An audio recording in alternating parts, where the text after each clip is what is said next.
இப்பொழுதும் என்னுடைய குடும்பத்திலே திருமண காரியம் நடைபெற்றது சொல்லி அக்காவை சொல்லிக்கிட்டு இருந்தேன். அவர்களும் கொஞ்ச நேரம் வேலைக்கு லீவு கொடுத்து விட்டு உடனடியாக வந்திருக்கிறார்கள். அவர்களை இப்பொழுது சாட்சிக்காக அழைக்கிறோம். கரங்களை தட்டி உற்சாகம் நடக்கும். கர்த்தருடைய பரிசுத்த நாமத்துக்கு ஸ்தோத்திரம் உண்டாதாக. அடியாளே இந்த இடத்துல சாட்சியாக நிறுத்தின தேவனுக்கு நன்றி செலுத்துகிறேன். கடந்த 8 வருடமாக என் மகனுக்கு திருமண காரியம் நடவாதபடி பிசாசின் கட்டுகளும் பொறாமையின் ஆவிகளும் அவனை வஞ்சித்து கொண்டே இருந்தது. ஆனாலும் கூட நான் போராடி என் வீட்டிலே நான் தான் கடவுளை கொஞ்சம் நான் ஒரு ஆர்சி வேதம் தான். ஆனாலும் 1998 நான் அடிபட்டு சாக இருந்த என்னை கர்த்தர் தூக்கி எடுத்ததுனால் அநேக மீட்டிங்கெலாம் போவேன். கணவர் என் குடும்பம் யாரும் தடையில்லை. ஆனாலும் கடந்த ஜனவரி மாதம் எங்களுக்கு அன்றைக்கி மத்தியானமே லீவ் விட்டாங்க. இப்படியே வந்தேன். இங்கே ஒரு மீட்டிங் நடக்குது. ஆனால் என்ன மீட்டிங்கு என்னன்னு தெரியாது. ஆனாலும் உள்ளே வந்து உட்காந்து வந்தால் கொஞ்ச நேரத்தில் முடிச்சிட்டாங்க. ஆனாலும் இந்த இடத்துல உட்கார்ந்துருந்து நான் வெறுமையாய் வந்திருக்கிறேன், நீர் என்னை முழுமையாய் அனுப்புவது உம்முடைய சித்தந்தான். ஆனால் இந்த இடத்துல அநேக மீட்டிங்கள் நடக்கு, இந்த இடத்துல நீர் வாசம் பண்ணுகிறீர் என்று சொல்லி இந்த இடத்துல அழுது ஜெபித்தேன். அதை நொறுங்குண்ட இருதயத்தை கர்த்தர் பார்க்கிறார் என்று சொன்ன பிரகாரமாக கர்த்தர் எனக்கு ரொம்ப அதிசயமாக நான் ஜெபித்து விட்டு நான் என்னை சாப்பிட சொன்னாங்க தெரிஞ்சவங்க. நானே 2 வேளை சாப்பாடை கொண்டு வந்து இன்றைக்கி சாப்பிடலை. அவ்வளோ ஒரு துக்கத்தில் இருக்கிறேன் நம்மான்னு. ஆனாலும் பிரதர் பார்த்தாங்க. அப்புறம் அவங்க தெரியும், அவங்க வீட்டு பக்கத்து வீட்டில் தான் ஒரு அதிகாரி வீட்டில் வேலை பார்க்கேன். அப்போ என்னை கூப்பிட்டாங்க. சரி சாப்பிடுன்னு போய் அன்றைக்கி திருப்தியாக சாப்பிட்டு விட்டு கர்த்தர் நன்மை செய்வார் என்று ஒரு விசுவாசத்தோடு போனேன்.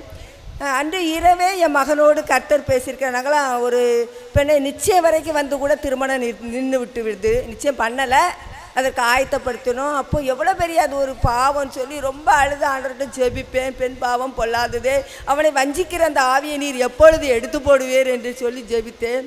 அது நிமித்தமாக மறுநாள் காலையில் அவங்க அப்பாட்ட ஒரு பெண்ணை கேட்டிருக்கான்னா, அவன் வந்து எதிர்பார்ப்பது, அவனுக்கு வயது 37 வயது ஆகியது. அவன் எதிர்பார்ப்பது 3. ஒன்று வயசு சின்னதாக இருக்கணும், என்னை போல் படிச்சிருக்கணும், அழகாக இருக்கணும். இதெல்லாம் எங்கே சாத்தியம் என்று நான் வேதனைப்பட்டு கொண்டு இருந்தேன். அப்பொழுது மறுநாள் காலையில் ஒரு பெண் எனக்கு பிடிச்சிருக்கு, ஆனால் அது வயசு கூடன்னு அந்த பொண்ணு சொல்லுதுமா, யாரையாவது வச்சு கேளுன்னு இவங்க அப்பாட்ட சொன்னான். அவ்வளோதான். ஆண்டவர்கிட்ட மறுபடியும் ஒப்பு கொடுத்தேன். ஏன் இப்படி நான் அங்கே வந்தேன், எனக்கு ஒரு அதிசயமான ஒரு அற்புதத்தை செய்து விட்டீர், இன்னும் நீர் செய்வீர் என்று நான் விசுவாசத்தோடு இந்த இடத்துல கடந்து பஸ் ஸ்டாண்டுக்கு போகும்போது ஜெபித்து கொண்டே போனேன். உடனே அன்னைக்கே மத்தியானமே அந்த பெண் வீட்டார் உங்கள் அம்மா அப்பாவை கூப்பிட்டுவாங்கன்னு சொல்லியிருக்காங்க.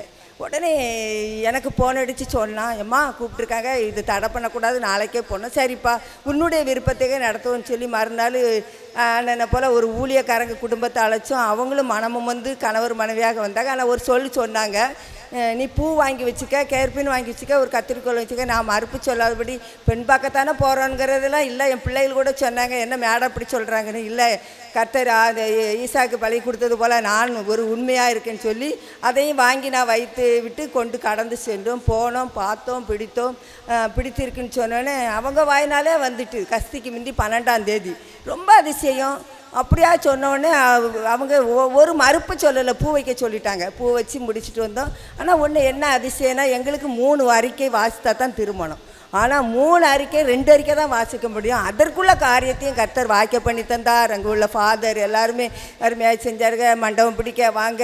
16ஆவது நாள் திருமணம். எப்படின்னு பாருங்கள், சாத்தியம். அதற்கு பண தேவை, அதற்குள்ள காரியங்கள், பத்திரிகை அடித்து கொடுக்க வேண்டிய காரியம் எல்லாம் எல்லாம் எல்லாம் நேர்த்தியாக செய்தார் ஆண்டவர். ஆனால் சொன்னேன், காணாவர் திருமணத்தை போல் நடத்தி தாரப்பா, என்னுடைய கையில் அல்ல பிரயாசம் அப்படின்னு சொல்லி ஜெபிக்கும் பொழுது கர்த்தர் காணாவர் திருவத்தை குறைவிப்பட்டதுனால தான் நிறைவு கிடைத்தது. எனக்கு ஃபுல்லாக நிறைவாக அவ்வளோ ஒரு அருமையாக வந்தவங்க எல்லாரும் ரொம்ப ஆச்சரியப்படும்படியாக காணாவூர் திருமணத்தை விட ரசம், சாம்பார், கறி அப்படின்னு போற்றும்படியாக. இன்னும் ஒன்றுனா, நான் வேலை பார்க்குற இதில் ஒரு எளிமையான வேலையை தான் பார்க்குறேன். ஆனால் அங்கே உள்ள அதிகாரிகளை கூப்பிடும்போது அதிகாரிகளின் கணவருடைய அதிகாரிகள் வந்து ராஜாக்களோடு நீ போஷணம் பண்ணுவான்னு சொன்னது போல் அநேக அதிகாரிகள் வந்து இந்த திருமணத்தை காணாவூர் திருமணத்துக்கு மேலாக அற்புதம் செய்தார். என்ன நினச்சி கூட பார்க்க முடியாத ஒரு அற்புதம். ரொம்ப ரொம்ப ரொம்ப ரொம்ப அதை எப்படி சொல்வது, இந்த இன்னைக்கு கூட தெரியாதவங்க சொல்கிறாங்க, உங்கள் திருமணத்தை நாங்கள் மிஸ் பண்ணிவிட்டோம், ஏனென்றால் உங்களுடைய ஆகாரம் நல்லா இருந்ததுன்னு சொல்லத்தக்கதான கிருபை தந்தார். ஆனாலும் கூட கர்த்தர் நாளிலே கணவன் மனைவி இணைத்து வைத்திருக்கிறார். இன்னும் கூட அவருடைய வாழ்க்கையில் அதிசயம் அற்புதம் நடக்க வேண்டும். இன்னும் திருமணத்துக்கு போன இன்னொன்று நினச்சிக்கங்க, நம்ம முடிந்து விட்டுன்னு நினைக்கிறோம். ஆனால் இல்லை, இன்னும் போராட்டம் இருக்கிறது. அதற்காகத்தான் நம்ம ஜெபிக்கிறோம். பெரியவர்களாகி நாம் வந்து திறப்பில் நிற்பது அதற்காகத்தான். ஆனால் அது முடிந்து விட்டது, இனிமையே நம்ம ஜெபிக்கணுங்கிறது அல்ல, இறுதி வரைக்கும் ஜெபிக்கக்கூடிய கர்த்தர் எனக்கு பலன் தர வேண்டும். இன்னும் அவனுடைய வாழ்க்கையிலே சில குறைவுகள் நிறைவுகள் இருக்கிறது, அதற்காக ஜெபித்து கொள்ளுங்கள். நான் இந்த சாட்சி சொல்ல வருவேன்னு நினைக்கல. அன்னைக்கு சொன்னாங்க, பத்திரியை பார்த்தேன், எனக்கு ரொம்ப சங்கடமாக இருந்துச்சு. ஒரு அதிகாரிட்ட நேரத்தே சொல்லிட்டேன், பர்மிஷன் கொடுப்பாங்கன்னு பார்த்தா அவங்க கொடுக்குறாப்புல. நான் எப்பொழுதுமே அந்த வீட்டை விட்டு 10-11 மணிக்கு தான் வேலை செஞ்சுட்டு கிளம்புவேன்.